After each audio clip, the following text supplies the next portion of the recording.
Assalomu alaykum aziz muxlis. Shov-shuv Uzbek kanalimizga xush kelibsiz. Juda ham ko'pchilik inson kuzatgani uchun men sizlarni ogohlantirmoqchiman. Eshiginglarni tagiga kelgan har xil insonlarga eshiginglarni ochmanglar. Hozir shunaqa mosheniklar ko'p. Kartangizdan pul yetishib bu yoqda tursin, unga ham qoniqishmayapti. Eshigingiz tagini ham taqillatib kelishyapti.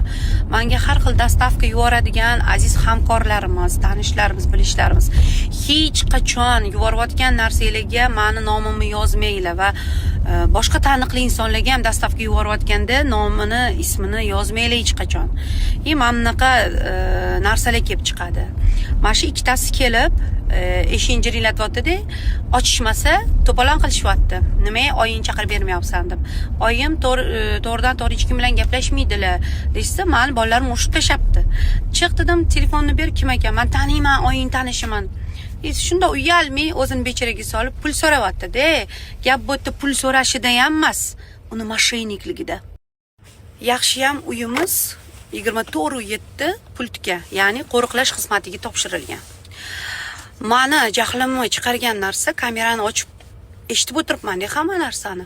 Bolalarimga baqiryapti, yomon muomala qilyapti. Haqqi yo'q meni bolamga.